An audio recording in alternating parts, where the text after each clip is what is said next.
Job প্রস্তুতির আরও একটি আয়োজনে হাজির হতে পেরেছি। আজ লেকচার 4 জেরান অ্যান্ড পার্টিসিপল। আমি জেরান এবং পার্টিসিপলটা 2 দিনে শেষ করতে চাই, যাতে করে ঠান্ডা মেজাজে এর ভেতরে যত রহস্য আছে, বিগত সময়ে বিভিন্ন চাকরি পরীক্ষাতে যে ধরনের প্রশ্নগুলো এসেছিল সেইগুলোর ভেতরে যে রহস্য লুকিয়ে আছে সেগুলো যেন আমি সমাধান করতে পারি। দ্যাটস ওয়াই এটিকে আমি বলছি পর্ব 1। তার মানে পার্টিসিপল নিয়ে আরেকটি পর্ব হবে, সেম, কিন্তু সেটা হবে পর্ব 2।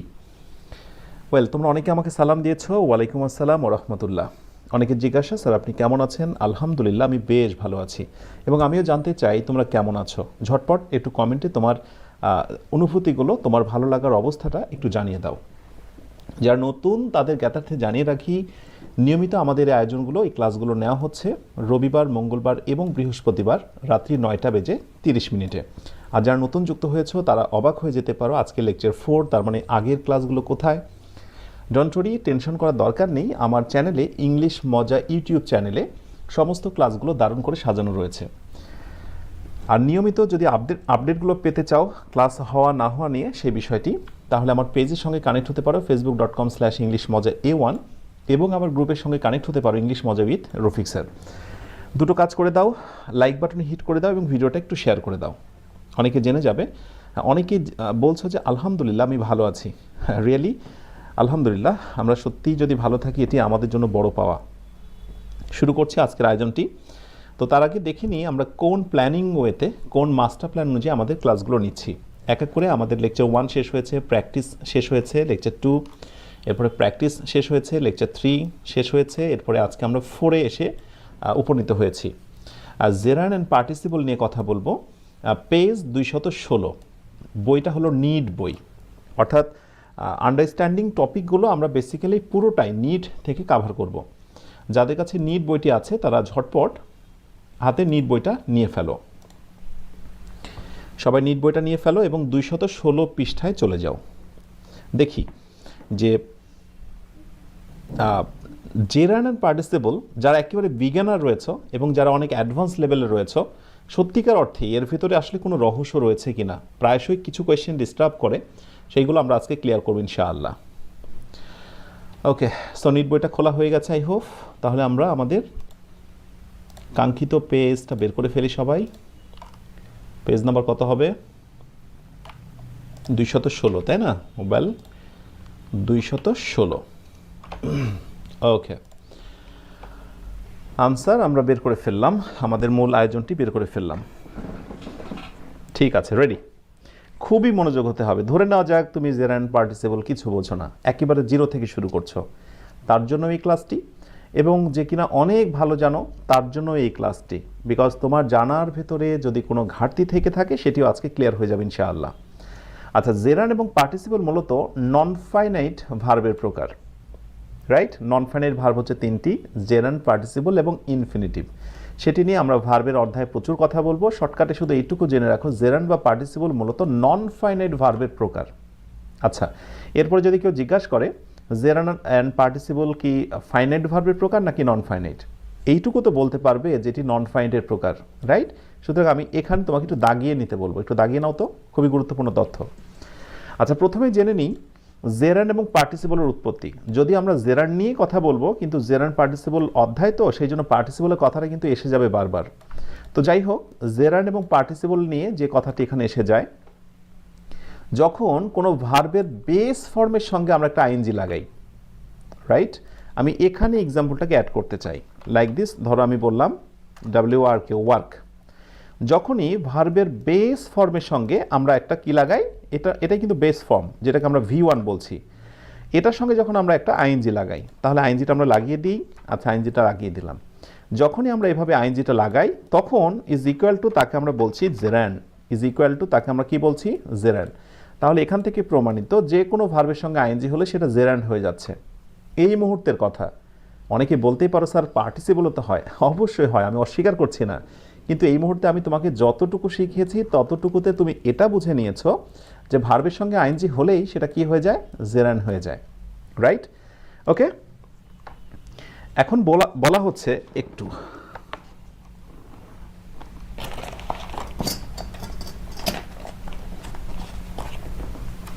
ঠিক আছে, যেটা বলছিলাম যে জেরান্ড হয়ে যায়।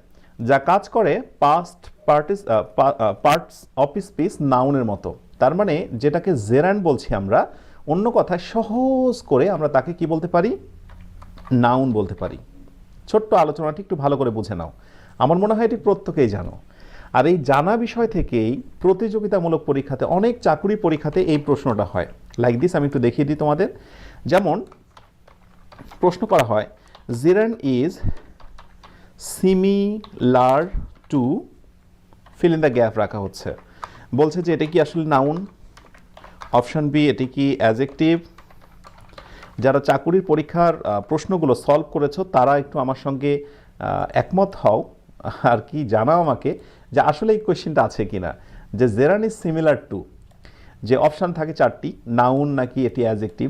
এখন তোমরা আমাকে বলো তো যে জেরান্ড সিমিলার টু মানে কার মতো? আমি একটু আগে শিখেছি জেরান্ড মানেই হচ্ছে নাউন। তাহলে যদি বলা হয় জেরান্ড ইজ সিমিলার টু, কার মতো হবে? এটি একেবারে ফানি হয়ে গেছে তোমার কাছে যে জেরান্ড হচ্ছে নাউনের মতো। Am I right? তাহলে একেবারে বেসিক থেকে কিন্তু একটা প্রশ্ন হয়। অবশ্যই এই প্রশ্নটা আরেকভাবে ঘুরিয়েও আসে, কোনো কোনো আমি চাকরি পরীক্ষাতে এটি দেখেছি, লাইক দিস, এইভাবে কোয়েশ্চেনগুলো হয়। এই টেস্টটাই সিমিলার টু এর জায়গাতে হয়তো বা দেখা যাচ্ছে থাকলো রিলেটেড টু, রিলেটেড টু দিয়ে তো এই একই অপশান থাকলো। ওয়েল, তাহলেও কিন্তু একই উত্তর হবে, জেরান্ড ইজ রিলেটেড টু, নাউনের সঙ্গে সম্পৃক্ত, সিমিলার টু, নাউনের সঙ্গে সম্পৃক্ত। ফাইন, তার মানে যেটাই জেরান্ড সেটাই হচ্ছে নাউন। তো এখানে তোমাদের আরেকটি তথ্য আমি লিখে নিতে বলবো, যে জেরান্ডকে তো তোমরা নাউন হিসেবে চিনলেই, এটা তো জেনে নিলেই, পাশে ব্র্যাকেটে ছোট্ট করে, খাতাতে হোক অথবা যে বইটি তোমরা ইউজ করছো সেই বইই হোক, দারুণ করে ওখানে লিখে রাখো, এটির কিন্তু আরেকটি নাম হচ্ছে ভার্বাল নাউন। এটির নাম কি? Verbal noun. যেহেতু ভার্ব থেকে উৎপত্তি নাউন, তাই আমরা এটাকে বলতে পারি ভার্বাল নাউন। কি বলতে পারি? Verbal noun. ঠিক আছে, এখন ধরো এইরকম যদি তোমাকে একটি টেস্ট দেওয়া হয়, gerund is related to, option A, like this বললো যে ভার্বাল অ্যাডজেক্টিভ। এই সহজ প্রশ্নটা একটু হয়তো বা ঘুরিয়ে ফিরিয়ে করা হলো, যে ভার্বাল অ্যাডজেক্টিভ, অপশান বিতে বললো যে লাইক দিস ভার্বাল নাউন। ধরো সময়ের বিবর্তনে অনেক প্রশ্ন চেঞ্জ হয় তো, আর প্রশ্নকর্তারা কিন্তু স্বাভাবিকের সঙ্গে একটু অস্বাভাবিক আচরণ করেই ফেলে। প্রশ্ন করার সময় তারা একটু ব্যতিক্রম কিছু যুক্ত করে। তো সেক্ষেত্রে ধরো এই কথাটা যদি কোনো এক সময় যুক্ত করেই ফেলে যে জেরান্ড ইজ রিলেটেড টু, তাহলে আমার মনে হয় বুঝেই গেছো যে জেরান্ড মানেই নাউন।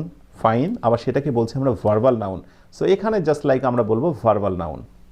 মনে থাকবে, জেরান্ড থেকে একেবারেই প্রারম্ভিক 3টি কথা, সিমিলার টু, রিলেটেড টু, আর যদি জেরান্ড ইজ রিলেটেড টু বলে এই ধরনের, তাহলে ভার্বাল নাউন হতে পারে। ক্লিয়ার?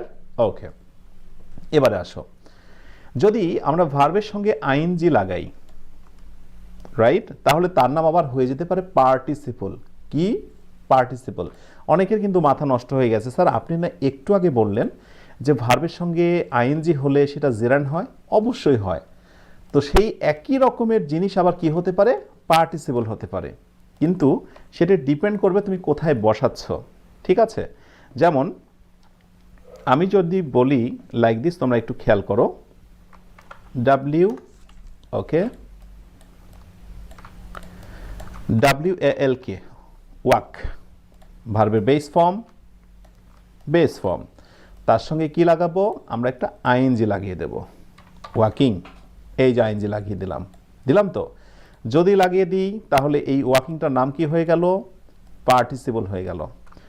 বিশ্বাস করো তোমরা এই জিনিসটুকু যারা শিখেছো তাদের ভেতরে এই প্রবলেমটা রয়ে গেছে। তোমাকে পাশাপাশি আরেকটি জিনিস শিখতে হবে, যে যেটা পার্টিসিপল সেটা কাজ করবে পার্টস অফ স্পিচ অ্যাডজেক্টিভের মতো। তার মানে তুমি যখনই পার্টিসিপল মুখ দিয়ে বের করবে, মনে মনে তোমাকে মেনে নিতে হবে যে পার্টিসিপল মানেই হলো অ্যাডজেক্টিভ, পার্টিসিপল মানেই অ্যাডজেক্টিভ। তাহলে আমি একটু আগেরটাই ফিরে যাই। আমি যদি বলি ওয়াকের সঙ্গে আইএনজি, ওয়াকের সঙ্গে আইএনজি, আমি যদি এটাকে বলি জেরান্ড, তাহলে কিন্তু কথাটা শেষ হলো না। আমাকে বলতে হবে জেরান্ড মানে ওটা বেসিক্যালি কাজ করে নাউনের মতো। আমি শর্টকাটে বিষয়টাকে কাভার করছি। ভার্বের সঙ্গে আইএনজি হলে সেটা জেরান্ডও হতে পারে, ভার্বের সঙ্গে আইএনজি হলে সেটা পার্টিসিপল হতে পারে। এখন আমি বুঝবো কিভাবে? খুবই সহজ। বাক্যে যদি ওয়াকিংটা কাজ করে নাউনের মতো তাহলে সেটি জেরান্ড, বাক্যে যদি ওয়াকিংটা কাজ করে অ্যাডজেক্টিভের মতো তাহলে সেটি পার্টিসিপল। ব্যাপারটি তো এইটুকু তোমরা ক্লিয়ার হয়েছ যে আপাতত দেখতে একই রকম হলে সেন্টেন্সে তাদের আচরণটা হবে একটি নাউনের মতো একটি অ্যাডজেক্টিভের মতো। দ্যাটস ইনাফ, এটি হলো মূল কথা। আরেকটি বিষয় কি জানিয়েছি, জেরান্ড ওটি হলো নাউন এবং ওইটারই আরেকটি নাম হলো ভার্বাল নাউন। আমি এখানে আবার কেন লিখছি জানো? কারণ যাতে করে তোমরা পুরো জিনিসটাকে অ্যাট এ গ্ল্যান্স দেখতে পাও। এবং মনে রেখো, কোনো কিছু শেখার ক্ষেত্রে সর্বদা তুলনামূলক বিশ্লেষণটা হচ্ছে সবচেয়ে গুরুত্বপূর্ণ। সো এটিকে বলছি আমরা ভার্বাল নাউন। ক্লিয়ার? আর নিচেরটাকে আমরা বলছি ভার্বাল অ্যাডজেক্টিভ। ভার্বাল অ্যাডজেক্টিভ যেহেতু ভার্ব থেকে উৎপন্ন বা তৈরিকৃত অ্যাডজেক্টিভ, এই জন্য এটিকে বলছি আমরা ভার্বাল অ্যাডজেক্টিভ। আশা করি এই বিষয়টা তোমরা জ্ঞাত হয়েছো, বুঝে নিয়েছো যে কোথায় আসলে জেরান্ড, কোথায় পার্টিসিপল। এখন দেখো, তুমি যা শিখলে সেই জিনিসটাই ভবিষ্যতে তোমাকে কিভাবে ডিস্টার্ব করবে অ্যাট এ গ্লান্সটা একটু দেখে নাও। সিম্পলি আমি একটু ধারণা দিচ্ছি, যেমন লাইক দিস, আমি একটি বাক্য দিচ্ছি, walking is called the best exercise. Exercise, okay, exercise. And আরেকটি দিলাম, I saw the, oh sorry, I saw the man walking slowly. ঠান্ডা মেজাজে একটু খেয়াল করতে শুরু করো। আমি কিন্তু বলিনি যে কেউ এগুলো পারবে না, আমি জাস্ট উৎপত্তি থেকে শুরু করেছি, তো সেই জন্য অনেকের কাছে সহজ মনে হতে পারে। লাইক দিস, এটিকে বলা হলো জেরান্ড, এটিকে বলা হলো সিআইপিএল পার্টিসিপল, সিতে বলা হলো এটি noun, A B C D, এটিতে বলা হলো অ্যাডজেক্টিভ, ছোট করে দিলাম। ইতে বলা হলো লাইক দিস, ধরো verbal noun, A B C D E F, অনেকগুলো অপশান দিচ্ছি। লাইক দিস, এটিকে বলা হলো ভার্বাল অ্যাডজেক্টিভ। আমার অপশানগুলো সাধারণ চাকুরির পরীক্ষাগুলোর মতো নয়, তাহলে তো তুমি শিখতে পারবে না। তোমাকে শেখানোর জন্য আমার যে ধরনের অপশানগুলো দেওয়া দরকার এই মুহূর্তে কিন্তু আমি সেটাই দিচ্ছি। সো এখন তুমি একটু ট্রাই করো যে সম্ভাব্য রাইট আনসারটা কী হতে পারে। Walking is called the best exercise. আর আরেকটি হচ্ছে I saw the man walking slowly. এখানে ওয়াকিং দুই জায়গায় আন্ডারলাইন রয়েছে, একটু লক্ষ্য করতে হবে। অপশান কিন্তু অনেকগুলো, নর্মালি এতগুলো অপশান তোমরা সাধারণত দেখো না। আচ্ছা, A B C D E F, অনেকগুলো অপশান না? আচ্ছা, দ্রুত দেখা যাক। ভুলভাল দেওয়া যাবে না, এবার কিন্তু একেবারে বুঝে শুনে সঠিক আনসার দিতে হবে। ওকে, যারা এখনো ভিডিওটা শেয়ার করনি তারা একটু শেয়ার করে দাও, ভিডিওটা অনেকের কাছে পৌঁছে যাক। আমাদের উদ্দেশ্য হলো যদি কাজটি ভালো হয় সেটি অনেকের মাঝে ছড়িয়ে দেওয়া, এবং আমরা বিশ্বাস করতে শিখব ভালো কিছু যদি অন্যের মাঝে বিলিয়ে দিই, সত্যিকার অর্থে ভালোটা কিন্তু নিজের হয়, কল্যাণটা কিন্তু নিজের হয়। তো সেক্ষেত্রে দয়া করে তোমরা সবাই ভিডিওটা একটু শেয়ার করে দাও, আর লাইক বাটনে হিট করবে, সেটি হচ্ছে সবার পরে। ওকে, অনেকে তো কনফিউশনের মধ্যে রয়েছে। ওয়াও, ফ্যান্টাস্টিক, আমি প্রত্যেকের আনসার দেখছি ফেসবুক এবং একই সাথে ইউটিউবে লাইভটা হচ্ছে। ওকে, রাইট আনসারটা মিলিয়ে নাও। প্রথম কথা, ওয়াকিং ইটস এ সাবজেক্ট। দেখো এই মুহূর্তে ওয়াকিং, যদি আমি বলি যে ওয়াকিং কি জেরান্ড না পার্টিসিপল, তাহলে তুমি জেরান্ডও বলতে পারো, পার্টিসিপলও বলতে পারো। কিন্তু যখন একটা বাক্যে, একটা সেন্টেন্সে যখন ব্যবহার করা হয়, তখন তোমাকে দেখতে হবে যে সে কোন অবস্থানে বসেছে। সে কি নাউনের অবস্থানে বসেছে নাকি অ্যাডজেক্টিভের অবস্থানে বসেছে। তো নাউনের অবস্থানগুলো নিয়ে আমি একটু পরে কথা বলবো। তো এখন দেখো, যেহেতু বাক্যের এটি সাবজেক্ট, রাইট? তোমরা যারা জানো না একটু জেনে রাখো, আমি ছোট্ট করে একটু টিকা দিয়ে রাখি। সেটি হলো, যেটি সাবজেক্ট হয় সেটি বেসিক্যালি নাউন হয়। অবজেক্টও হতে পারে, কি বলে, প্রোনাউনও হতে পারে, সেটা অন্য কথা। তো নর্মালি যদি কেউ সাবজেক্ট হতে চায়, রাইট, সাবজেক্টটা কিন্তু কে হতে পারে? নাউন হতে পারে। অতএব প্রথমত ওয়াকিংটাকে আমি নাউন হিসেবে বিবেচনা করব। বিশ্বাস করো এখান থেকেই সবচাইতে বড় একটি প্রশ্নের উত্তর আমি বের করে দেব তোমাদের। আর rolling stone gather no moss, আর rolling stone gather no moss, এই বাক্যটার সঙ্গে তোমরা অনেকেই পরিচিত যারা বিভিন্ন প্রতিযোগিতামূলক পরীক্ষা দিয়েছো। আজকে আমি তোমাদেরকে বোঝাবো আর রোলিং স্টোন, এই রোলিংটাকে আসলে কি বলা উচিত। দেখো আমি এটাকে শেষ করি, পরে ওইখানে আমি আসব। যেটি বলছিলাম, ওয়াকিংটাকে ফার্স্টে আমি কিন্তু নাউন বলছি, বিকজ একটা সেন্টেন্সে আমরা পার্টস অফ স্পিচকে আগে ফাইন্ড আউট করব। বাক্যে ব্যবহৃত প্রত্যেকটি শব্দকে পার্টস অফ স্পিচ বলা হয়। বাক্যে ব্যবহৃত প্রত্যেকটি শব্দকে জেরান্ড বা পার্টিসিপল বলে না, ভালো করে বুঝে নাও। তাহলে বাক্যে ব্যবহৃত শব্দকে পার্টস অফ স্পিচ বলে, আর পার্টস অফ স্পিচের একটি প্রকার হচ্ছে নাউন। সো ফার্স্ট প্রায়োরিটি হচ্ছে আমার নাউন। ক্লিয়ার? আচ্ছা, এটি যদি নাউন হয়, আমরা এবার খুঁজে দেখব যে আইএনজি যুক্ত নাউন কার ভিতরে পাওয়া যায়। মনে আছে? এটি কিন্তু জেরান্ড। যেটাই নাউন সেটা যদি আইএনজি যুক্ত হয় তাকে আমরা বলবো জেরান্ড। ইয়েস, সো রাইট উত্তর অবশ্যই আমি জেরান্ড বলতে পারি। তাহলে ফার্স্টে বললাম আমি নাউন, তারপরের প্রায়োরিটি হচ্ছে জেরান্ড। অ্যান্ড এবার প্রশ্ন হলো আর কি বলতে পারি? জেরান্ড বা নাউনের অপর নাম কি? Verbal noun. কি মনে আছে? ভার্ব থেকে উৎপন্ন নাউন, তাই নাম হলো verbal noun. Thank you so much যারা বুঝে শুনে রাইট উত্তর এ, সি এবং ই দিয়েছ। আমি চাই একটু বুঝে বুঝে দেওয়ার চেষ্টা করো। আমি তো জানি তুমি পারো, খুবই সহজ কোয়েশ্চেন্স, বাট আমি তোমাকে একবার শেকড় থেকে শেখানোর চেষ্টা করছি। ক্লিয়ার? ওয়েল, আশা করি তোমাদের এই কনফিউশনটা ক্লিয়ার হয়েছে। Next, I saw the man walking slowly. Well, আচ্ছা, ওয়াকিং, হাঁটছেটা কে? আমি যদি প্রশ্ন করি হাঁটছেটা কে, তো তুমি বলবে যে স্যার এখানে হাঁটছে হচ্ছে ওই মানুষটা। আচ্ছা, দ্য ম্যান, এই মানুষটা কি নাউন না? এটা নাম না? এটা কমন নাউন না? রাইট। সো নাউন সম্পর্কেই তথ্য দিচ্ছে, তুমি খেয়াল করো। হাঁটছেটা কে? হাঁটছেটা মানুষ। তো মানুষটা সম্পর্কে যখন নাউনটা সম্পর্কে তথ্য দিচ্ছে, তোমরা তো সবাই জানো যে নাউন সম্পর্কে তথ্য দিলে দোষগুণ বর্ণনা করলে সেটা অ্যাডজেক্টিভ। সিম্পল কথা।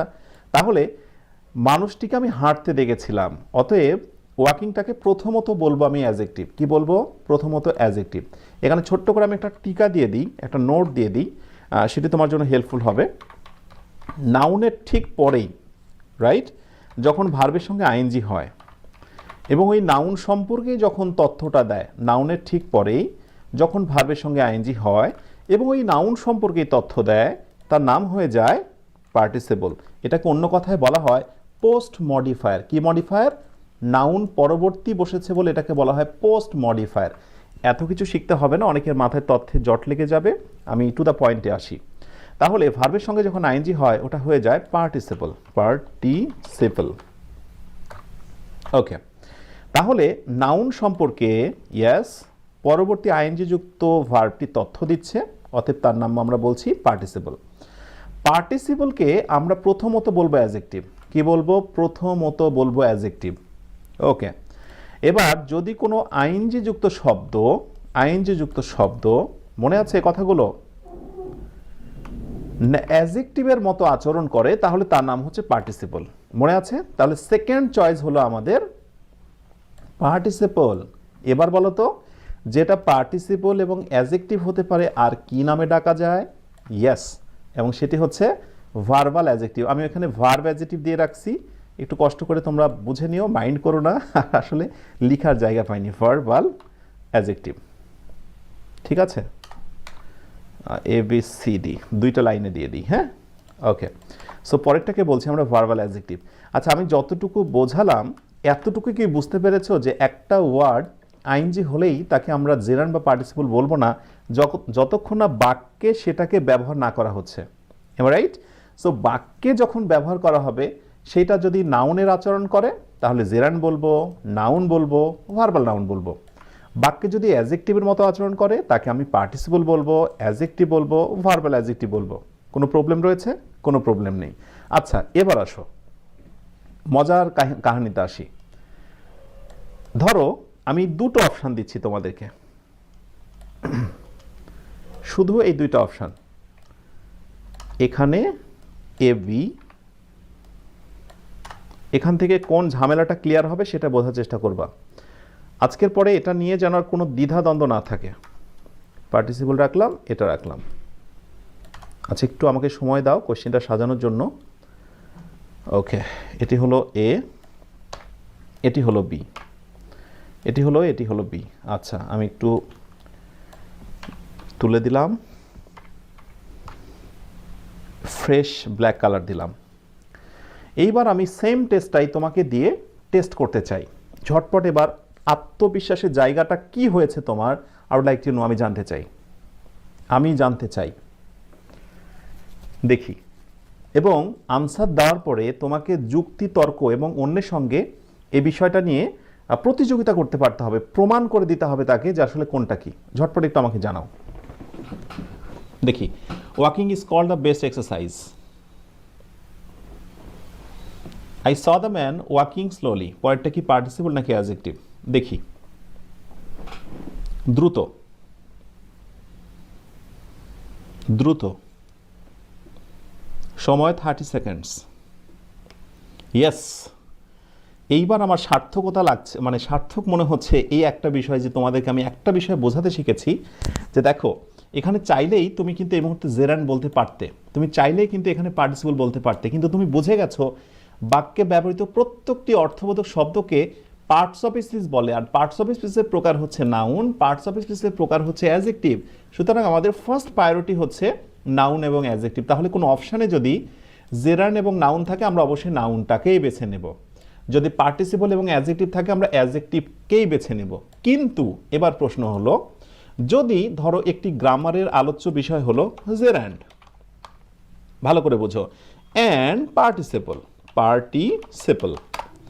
পার্টিসিপল, আমার কথাটা কিন্তু ভালো করে বুঝতে হবে, না হলে কিন্তু আবার ভুল বোঝাবুঝি শুরু হয়ে যাবে।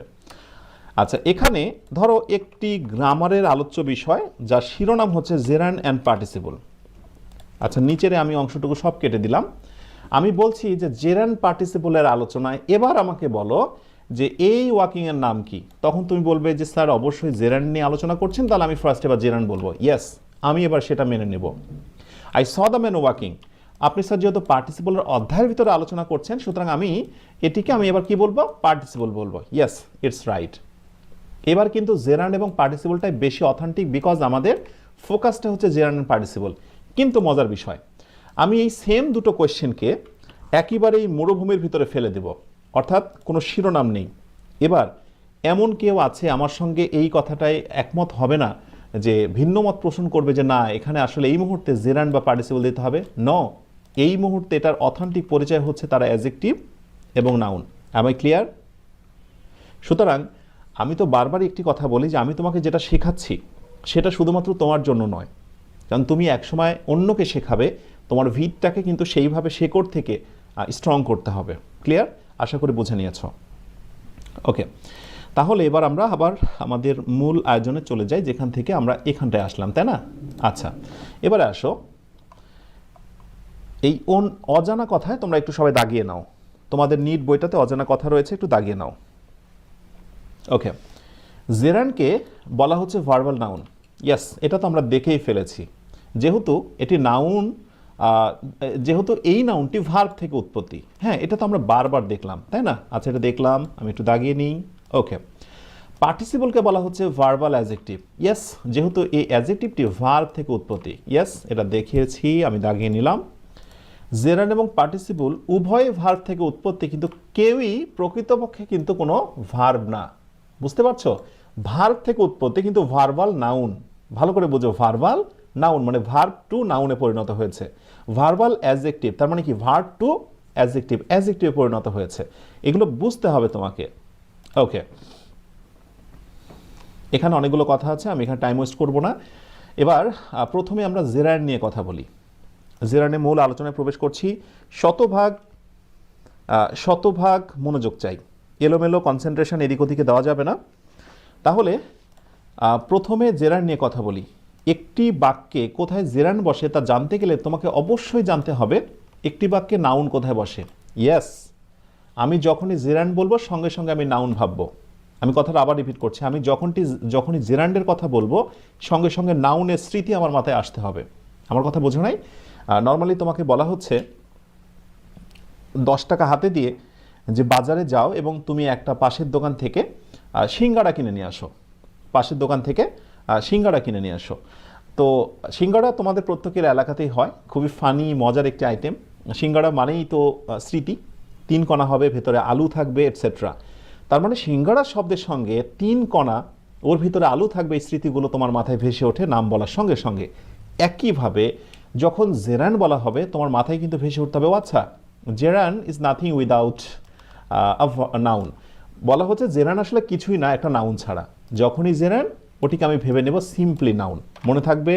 ওকে, তাহলে নাউন কোথায় কোথায় বসে সেখানে সেখানে বসবে জেরান। সিম্পল কথা, এই জন্য আমি দেখো স্ল্যাশ দিয়ে অবলিক দিয়ে দিয়ে দিয়েছি।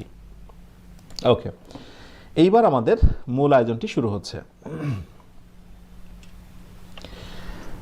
যে এক্সাম্পলটা আমি ফার্স্টে দিয়েছিলাম, walking is called the best exercise, right? Buying clothes, okay, reading is a good habit, ঠিক আছে? ওকে, তাহলে তোমরা যেটি করবে এবার এই সবগুলোর নিচে আন্ডারলাইন করে নাও। আন্ডারলাইন তো করা আছে না? এই সবগুলোর নিচে সাবজেক্ট লিখে নাও। কি লিখবা? সাবজেক্ট। মানে দেখো তো এগুলো বাক্যের সাবজেক্ট কিনা? অবশ্যই বাক্যের সাবজেক্ট। এটি যেহেতু ভার্ব, তাহলে ভার্বের আগে কি বসেছে? অবশ্যই সাবজেক্ট হিসেবে বসেছে। যখনই বাক্যের সাবজেক্ট অবস্থানে থাকে তখনই সেটা কিন্তু কি হয়ে যায়? নাউন হয়ে যায়। কি হয়ে যায়? নাউন হয়ে যায়। আর যখনই বেচারা নাউন হয়ে যায় তখনই কিন্তু সেটা বেচারা কি হয়ে যায়? অ্যাডজেক্টিভ হয়ে যায়। আমি ওই কথাগুলো সুন্দর করে বলে দিয়েছি নিচে, যে ওয়াকিং, বাইং, রিডিং এগুলো কিন্তু বাক্যের হচ্ছে শুরুতে সাবজেক্ট হিসেবে বসেছে, তাই অবশ্যই এগুলো জেরান্ড হয়েছে। ক্লিয়ার? না বোঝার কিন্তু কিছু নেই, কিন্তু সমস্যা হলো অন্য জায়গায়। সমস্যা হলো অন্য জায়গায়, সেইটা আমি তোমাদের একটু দেখানোর চেষ্টা করি। যেমন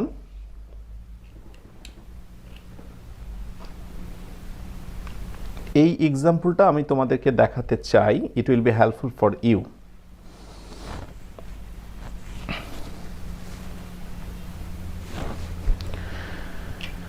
দ্য টেস্ট, এটা খেয়াল করো। The old man has a walking stick. Okay, so আমি এখানে ওয়াকিং এর নিচে আন্ডারলাইন করলাম, ওয়াকিং এর নিচে আন্ডারলাইন করলাম, ঠিক আছে? দিয়ে তোমাকে আমি দুটো অপশন দিচ্ছি। আমি যেহেতু এখানে নাউন বা পার্টিসিপলে যাব না, আমি এখানে বলছি যেটাকে কি আমি জেরান্ড বলবো, অপশন বি আমি পার্টিসিপল বলবো, পার্টিসিপল বলবো। দেখো সমস্যাটা কোথায়। আরেকটি আমি টেস্ট দেব যেটি নিয়ে খুব বেশি কনফিউশন হয়, সেটি হলো আর রোলিং স্টোন, আর rolling stone gather no moss. ঘূর্ণায়মান পাথরে শ্যাওলা জমে না, ঘূর্ণায়মান পাথরে শ্যাওলা জমে না। আর বৃদ্ধ মানুষটির একটি হাঁটার লাঠি রয়েছে। এই দুটো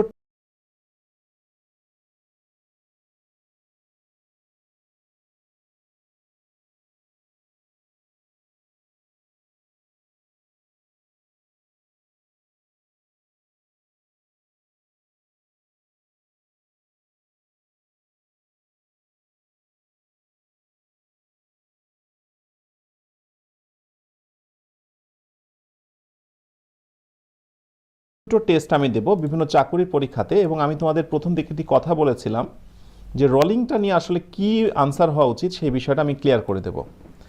তো ঝটপট প্রথমটা এবং দ্বিতীয়টার আনসার তোমরা গেস করো, এবং পাশাপাশি তোমাদের আমি একটি অদ্ভুত বিষয় দেখিয়ে দিই যে কি ঘটনা ঘটেছে। দেখো স্টোন শব্দটি নাউন, স্টিক লাঠি শব্দটি নাউন, নাউনের আগে আইএনজি হয়েছে, নাউনের আগেই ভার্বের সঙ্গে আইএনজি হয়েছে।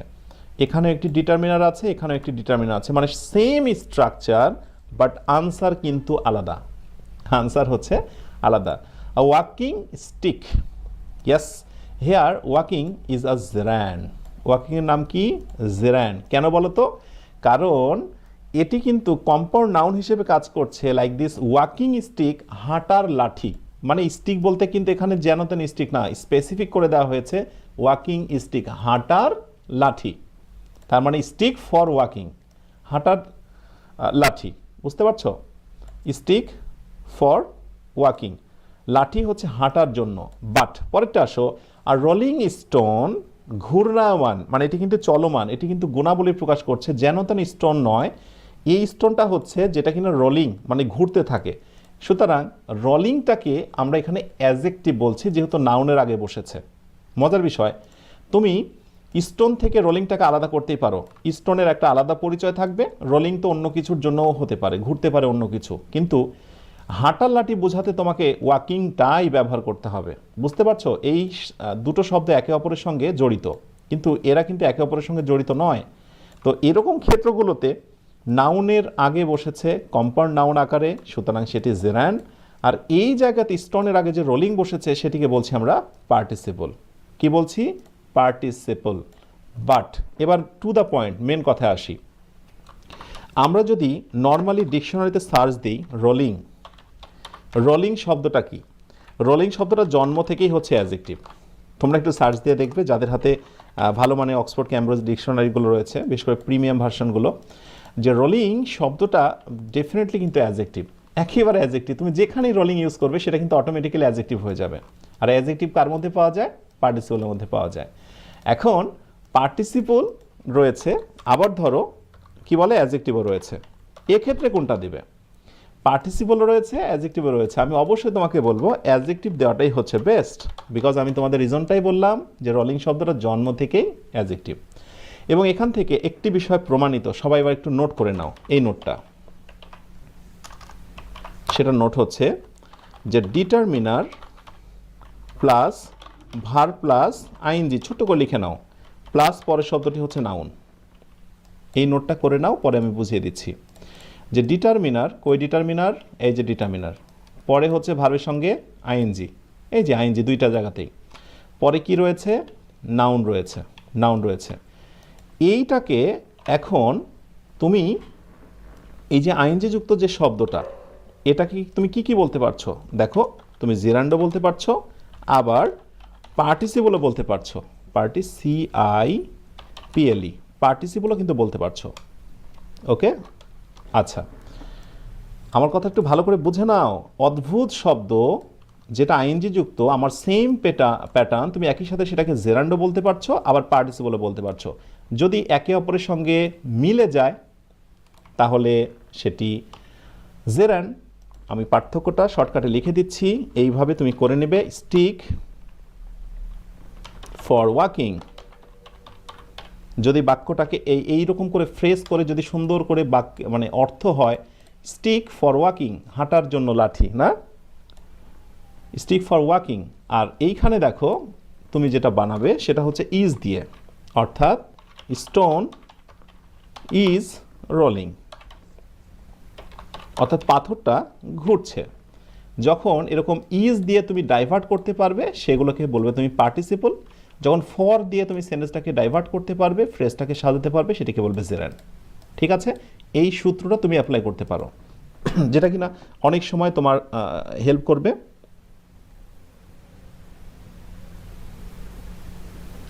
রাইট, তাহলে এই হলো মোটামুটি যে নাউনের আগে ভার্বের সঙ্গে আইএনজি থাকলে এই বিষয়টা একটু বুঝে নিও, একটু দেখে নিও।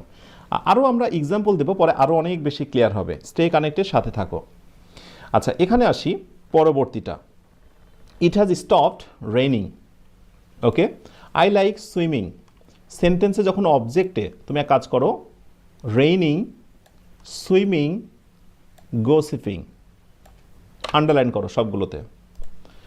তাহলে ভার্বের পরে যখন অবজেক্ট হয়েছে, ভার্বের পরে আরেকটি ভার্বে যখন অবজেক্ট হয়েছে, তখন আমরা যখন আইএনজিটা করছি, তখন এই আইএনজি যুক্ত যে অবজেক্টটা রয়েছে তার নাম বলবো আমরা জেরান। কি বলবো?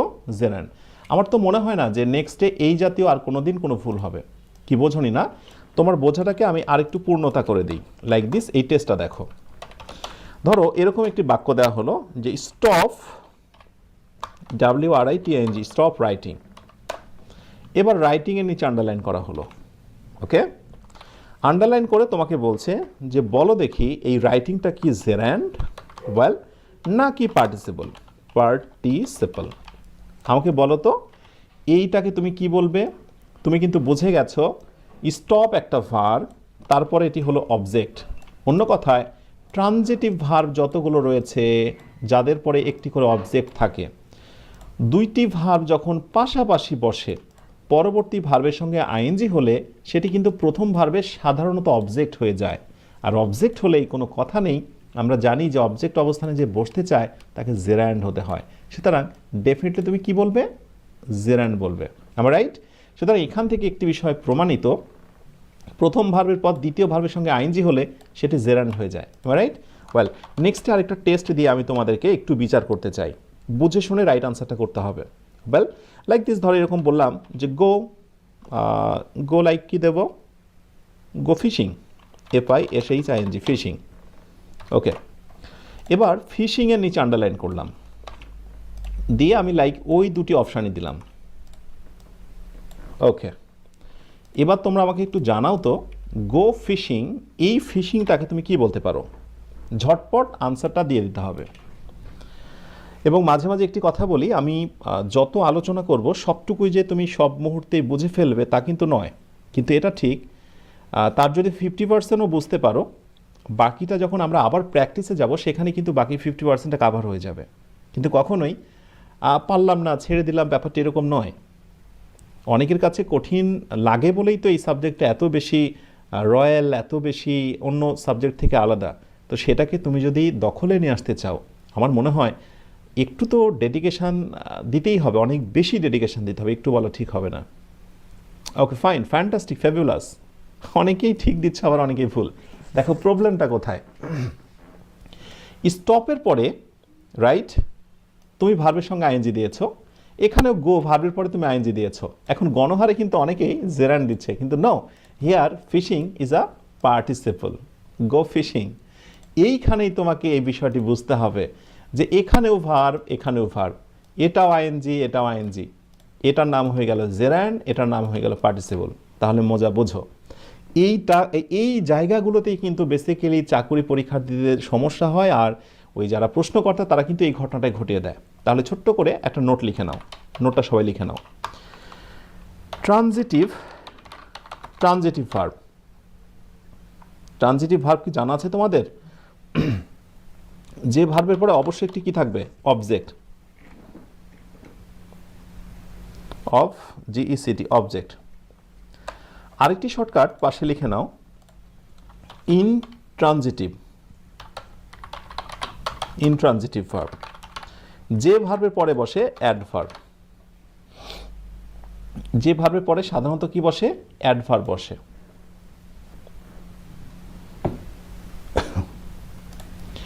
ওকে, সো ট্রানজিটিভ ভার্বের পরে বসে অবজেক্ট, আর ইনট্রানজিটিভ ভার্বের পরে বসে অ্যাডভার্ব। এটা কিন্তু তোমাকে ফার্স্টে জানতে হবে। এই ট্রানজিটিভ ভার্বের পরে অবজেক্ট অবস্থানে যখনই আমরা কোনো ভার্বের সঙ্গে আইএনজি পাচ্ছি, রাইট, তাকে বলবো আমরা জেরান্ড। আর ইনট্রানজিটিভ ভার্বের পর যখনই আমরা ভার্বের সঙ্গে কোনো আইএনজি পাচ্ছি, রাইট, সেটিকে আমরা বলছি, ভার্বের সঙ্গে যখনই আমরা আইএনজি পাচ্ছি ইজ ইকুয়াল টু, তাকে বলছি আমরা পার্টিসিপল। এই ছোট্ট বিষয়টা ক্লিয়ার হয়ে নাও। এখন তোমাকে জানতে হবে গোটা কি ট্রানজিটিভ না ইনট্রানজিটিভ? এটি ইনট্রানজিটিভ, অকর্মক, মানে এরপরে কোনো কর্ম বসে না। স্টপ, বন্ধ করো, কি বন্ধ করো? স্টপ ইট, এটা বন্ধ করো, এইটা, রাইট। সো স্টপের পরে আমার একটি অবজেক্ট বসানো হয়েছে, সুতরাং আইএনজি যুক্ত শব্দটির নাম হচ্ছে জেরান্ড। এইটা যদি ক্লিয়ার হয়ে যাও তাহলে এই সংক্রান্ত যত প্রশ্ন আছে ভবিষ্যতে আমার মনে হয় না আর কোনো রকমের প্রবলেম হবে। আশা করি বুঝে নিয়েছো। এই শর্টকাটটা সুন্দর করে নোট করে নাও। তাহলে ইতোমধ্যে কিন্তু আমরা দুটি অবস্থান শেষ করলাম পার্টিসিপল জেরান্ডের। কয়টি? দুইটি। একটি হলো সেন্টেন্সের সাবজেক্ট অবস্থানে বসছে জেরান্ড, আর অবজেক্ট অবস্থানে বসেছে জেরান্ড। কিন্তু অবজেক্ট না হয়ে যদি অন্য কিছু হয়ে যায় তাহলেই কিন্তু তার নাম হয়ে যাচ্ছে পার্টিসিপল। ক্লিয়ার? আচ্ছা, একজন জিজ্ঞাসা করছে ভিডিওটা পরে কোথায় পাবো? আমি পরে বলে দিচ্ছি। ওকে, নেক্সটে আসো, নাম্বার 3। খুবই ফানি মজার একটি রুল। এটি যদি তোমরা বুঝতে না পারো তাহলে আমি ধরেই নেব তোমাদের বেশি বেশি করে নিউট্রিশাস খাবার খেতে হবে, ব্রেন কম কাজ করছে। খুবই funny rule. Preposition, right, preposition, এরপরেই আমরা জেরান্ড পাই। ভার্বের সঙ্গে আইএনজি হলে gerund, fine. So preposition, preposition, preposition, right. প্রিপোজিশনের ঠিক পরেই যখন ভার্বের সঙ্গে আইএনজি আছে, বাংলা অর্থগুলো দেখে নিও। তাহলে এই আইএনজি যুক্ত যে শব্দগুলো রয়েছে এগুলো হচ্ছে প্রিপোজিশনের অবজেক্ট, আর এই প্রিপোজিশনের অবজেক্ট হলে কোনো কথা নেই, তার নাম হয়ে যাবে জেরান। তাহলে আমি এবার এই বাক্যটা যদি দিই, খেয়াল করো সবাই, টেস্ট লাইক দিস, টেস্ট দিলাম, টেস্ট ওয়েটিং এর নিচে আন্ডারলাইন করে বলছি ইজ ইট জেরান্ড, জেরান্ড।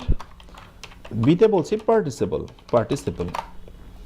তো অনেকেই বলতে পারো যে স্যার আপনি তো উপরে দেখিয়েই দিয়েছেন যে ইটস এ জেরান্ড, তাহলে আবার টেস্ট কেন? কারণ তো অবশ্যই রয়েছে। ঠিক ওর নিচেই আমি আরেকটি টেস্ট দেব, লাইক টেস্ট দেওয়া যেতে পারে the girl, GIRL, girl came in dancing. এই ডান্সিং এর নিচে আমি আন্ডারলাইন করব, অপশান আমি ঠিক ওই দুইটাই নেব। এবার ঝটপট আত্মবিশ্বাসের সঙ্গে আনসারটা দিয়ে ফেলো, মানে নোড় ভরে মন নিয়ে আনসার করা যাবে না, একেবারে বুঝে শুনে আনসার করতে হবে যে কোন আইএনজি যুক্ত শব্দটাকে আমি জেরান বলবো আর কোনটিকে পার্টিসিপল বলবো। এবং অবশ্যই আমি চাই তুমি যে আনসারটা করবে সেখানে অবশ্যই ডেফিনেটলি তোমার শতভাগ আত্মবিশ্বাস থাকতে হবে যে আমি কেন আসলে আনসারটা করলাম।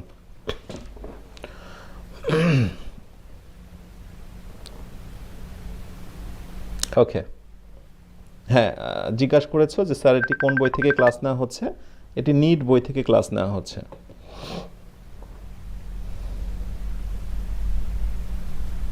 ওকে, দেখা যাক। দেখো আমাদের প্রবলেমটা কোথায়,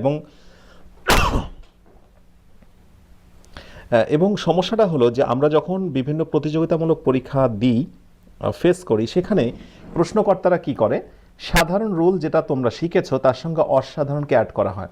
যেমন তুমি জেনেছো যে প্রিপোজিশনের পরে ভার্বের সঙ্গে আইএনজি হলে সেটি জেরান হয়ে যায়, সেই দিক থেকে অবশ্য ওয়েটিং শব্দটা এখানে জেরান, ওয়েটিং শব্দটা জেরান।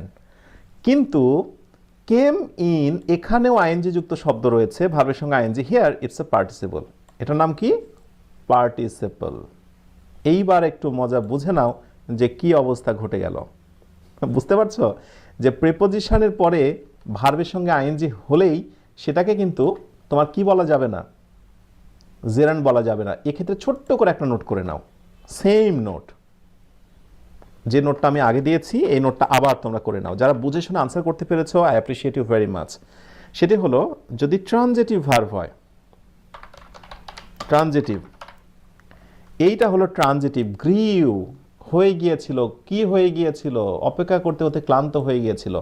ট্রানজিটিভ ভার্বের পর যখন কোনোভাবে প্রিপোজিশন এসে যায়, ওকে, এবং তারপরে যখন ভার্বের সঙ্গে আইএনজিটা হয়, রাইট, এই আইএনজি শব্দটার নাম হয়ে যায় জেরান্ড, TRANS, ট্রানজিটিভ ভার্ব, ওকে, ফাউন্ড, দেখেছিল, কি দেখেছিল।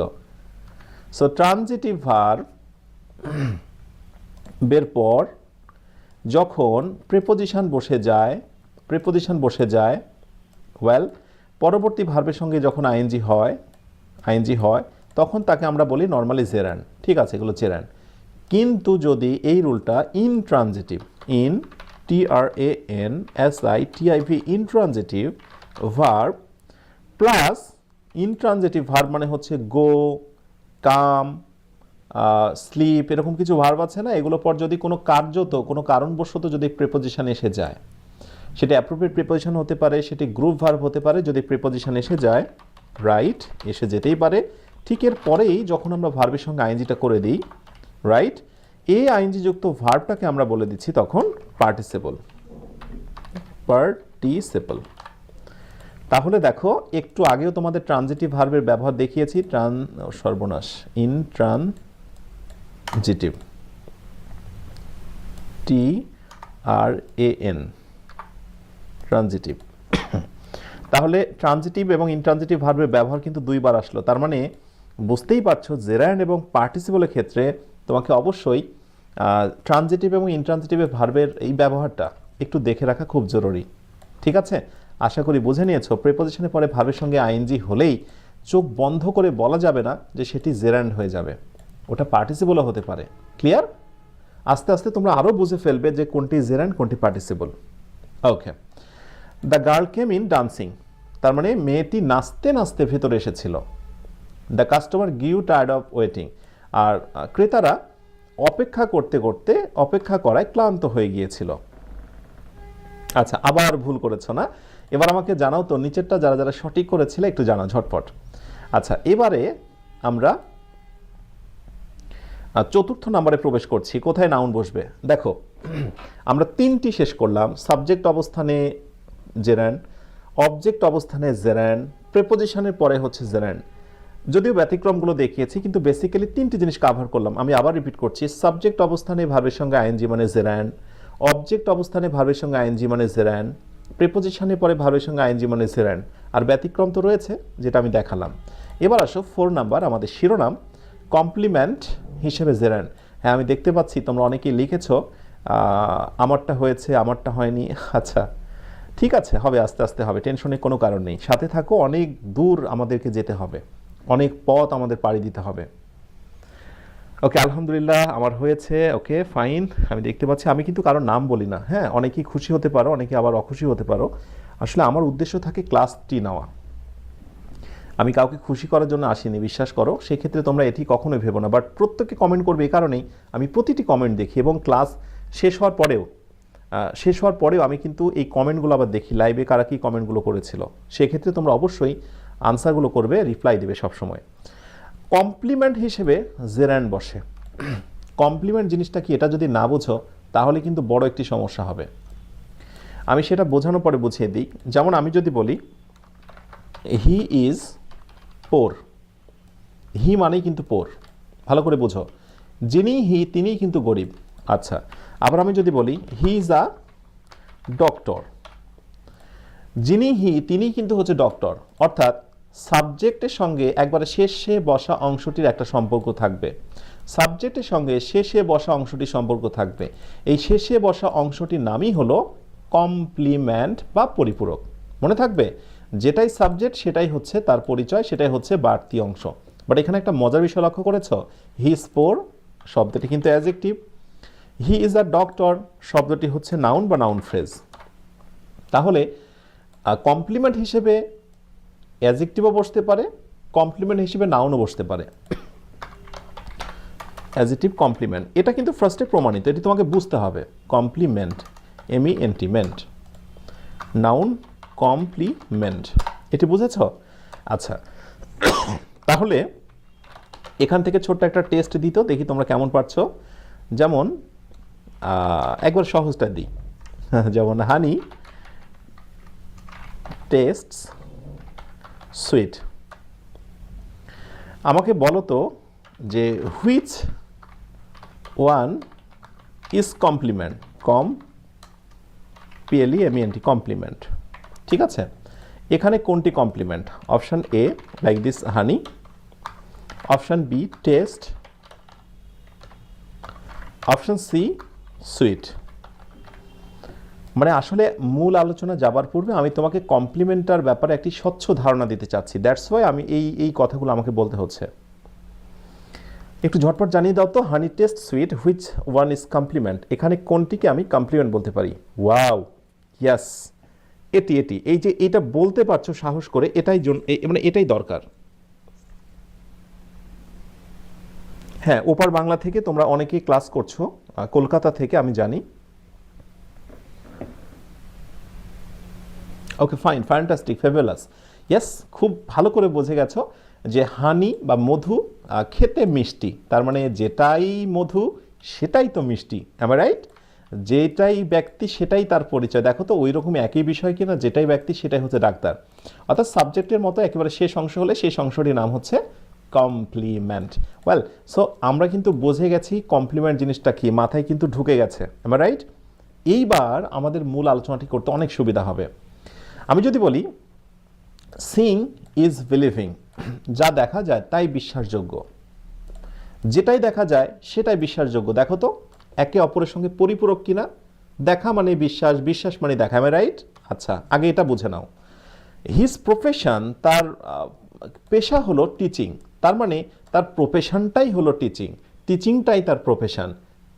একে অপরের সঙ্গে পরিপূরক কিনা? ইয়েস, পরিপূরক। আমি একটু দাগিয়ে নিই।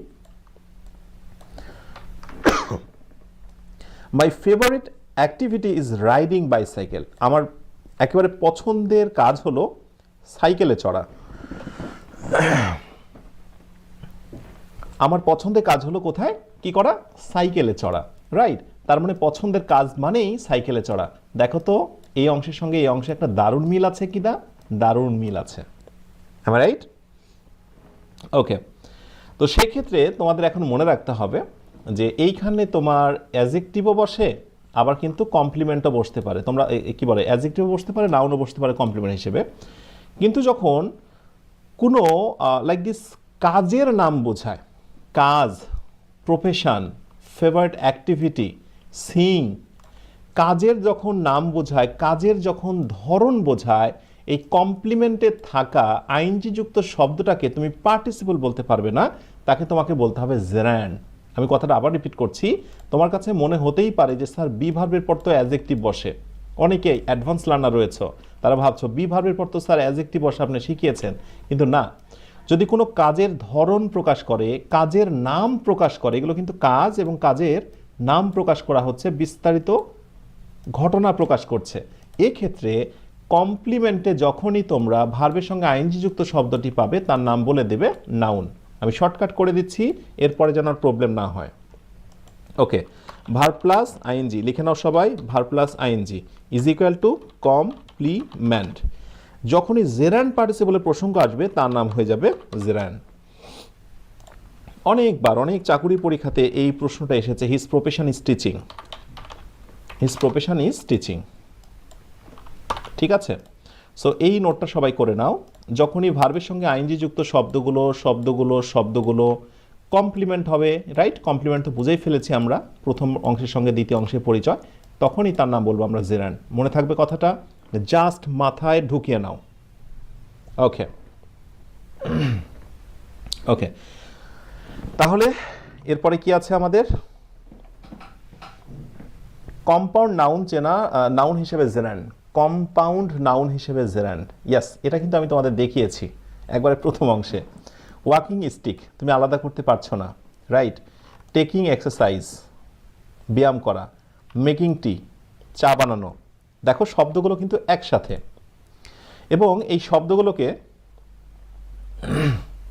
তুমি নর্মালি ফ্রেজ বলছো, কম্পাউন্ড নাউন বলছো, মানে একে অপরের সঙ্গে পরিপূরক, আলাদা করতে পারছো না। মেকিং টি মানে চা বানানো, টেকিং এক্সারসাইজ ব্যায়াম করা, ওয়াকিং স্টিক হাঁটার লাঠি, রাইট? এরকম যখন কম্পাউন্ড নাউনগুলো হয়ে যায়, কম্পাউন্ড নাউনগুলোর ভিতর যে আইএনজি যুক্ত শব্দটি থাকে, সেটি কিন্তু কি হয়ে যায়? জেরান্ড হয়ে যায়, রাইট? আশা করি সরি, কম্পাউন্ড নাউন নিয়ে খুব বেশি সমস্যা হবে না, এটা তোমরা ইজিলি বুঝে ফেলবে। ওকে, তাহলে ইতোমধ্যে আমরা কিন্তু জেরান্ডের কয়টি বিষয় দেখে ফেললাম? লেটস সি, আমরা একটু দেখে নিই। ওকে, জেরান্ড চেনার আরও একটি নিয়ম, এটা দিয়ে আমরা আজকের আয়োজনটি শেষ করব। জেরান্ড চেনার একটি নিয়ম হলো, যারা অনেকক্ষণ ধরে প্রথম থেকে আমার সঙ্গে সাথে লেগে আছো, সাথেই আছো, আশা করি এই আলোচনাটির মধ্য দিয়ে তোমার জেরান্ড শেখার আলোচনাটি পূর্ণতা পাবে। আমি সব শেষে একটি টেস্ট দেব, আমি দেখব যে তোমরা আসলে ঠিকমতো চিনতে পারছো কিনা। জেরান্ড চেনার আরেকটি উপায়, জেরান্ড দ্বারা স্থির অবস্থা প্রকাশ করে, সার্বজনীন কোনো একটি অবস্থা বোঝায়। অর্থাৎ জেরান্ড দিয়ে গঠিত কোনো সেন্টেন্স কখনো চলমান কিছু বোঝায় না। কি বোঝনি না? Walking is called the best exercise. Walking, এটিকে জেরান্ড বলছি কেন? খেয়াল করো, হাঁটা সর্বোত্তম ব্যায়াম। বাংলা, আমি যখন বলছি বা বললাম যে হাঁটা সর্বোত্তম ব্যায়াম, তখন কিন্তু কেউ হাঁটছে না বা হাঁটার কাজ করছে না। এটি একটি প্রবাদের মতো কথা, এটা শুধুমাত্র একটি কথা। হাঁটা সর্বোত্তম একটি ব্যায়াম, যেটি কিনা স্থির অবস্থা, আর এই স্থির অবস্থা হলেই সেটি হয়ে যায় জেরান্ড। কিন্তু এই কথাটাকে, এই ওয়াকিংটাকেই যদি আমি কোনোভাবে গতিশীল করে দিই, একটু গতিশীল, লাইক ধরো, খেয়াল করতে হবে একটু, আমি যদি এরকম বলি যে I saw the man walking, এবার বাংলাটা কি হয়ে গেছে তুমি খেয়াল করো। আমি মানুষটিকে হাঁটতে দেখেছিলাম, এবার মানুষটা কিন্তু হাঁটছে, হাঁটার কাজটা গতিশীল, এবং আমি যখন দেখছি মানুষটা কিন্তু হাঁটছে, কিন্তু এখানে বাংলা অর্থ হাঁটা মানে হাঁটছে নয়, হাঁটা, থেমে থাকা, স্থির অবস্থা। আর এটি হলো কন্টিনিউয়াস বা চলমান। তো যখন চলমান তখন হবে পার্টিসিপল, যেটা নিয়ে আমি পরে কথা বলবো। আর যেটা থেমে থাকায় স্থির অবস্থা, সেটির নাম হচ্ছে জেরান্ড। আপাতত জেরান্ডের মধ্যে মারাত্মক পার্থক্যটি আমরা অনেকেই জানি না, সেটি একটু জেনে রাখবো। স্থির অবস্থা বোঝালে সেটি জেরান্ড হয়, চলমান অবস্থা বোঝালে সেটি পার্টিসিপল হয়। মনে রেখো অনেক। আসসালামু আলাইকুম ওয়া রাহমাতুল্লাহ। তোমরা সবাই কেমন আছো?